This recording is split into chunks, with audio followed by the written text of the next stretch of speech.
इस वक्त हम फैज़ इलाही मस्जिद के ठीक उस जगह पर मौजूद हैं जहां एक तरफ डेमोलिशन का काम था वो चल रहा है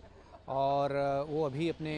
पूरे चरम पर है। दूसरी तस्वीर उस मस्जिद की है जहां अब चुनिंदा लोग, कमेटी से जुड़े जो लोग हैं, वो यहां जुम्मे की नमाज़ अदा करने पहुंचे हैं और ये कहा जा रहा था कि जुम्मे की जो नमाज़ है वो अदा की जाएगी तो चुनिंदा लोग जो हैं वो यहाँ आ सकते हैं। हालांकि पुलिस का कहना ये था कि कोई भी किसी को मनाही नहीं है, आना चाहे आ सकता है, लेकिन प्रबंधक कमेटी की तरफ से ये कहा गया था कि जो सीमित लोग हैं वो ही इस मस्जिद में आएँ और अपनी नमाज़ अदा करें। और इस तरीके से यहाँ संख्या बल में नहीं, जो कुछ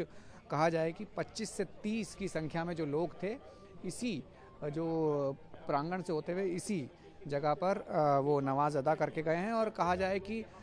जिस तरीके की बात निकल कर आ रही थी कि क्या माहौल ख़राब हो सकता है, तो ऐसे में लॉ एंड ऑर्डर की सिचुएशन तो बनी थी, जिस तमाम व्यवस्थाएं की गई थी, लेकिन बावजूद इसके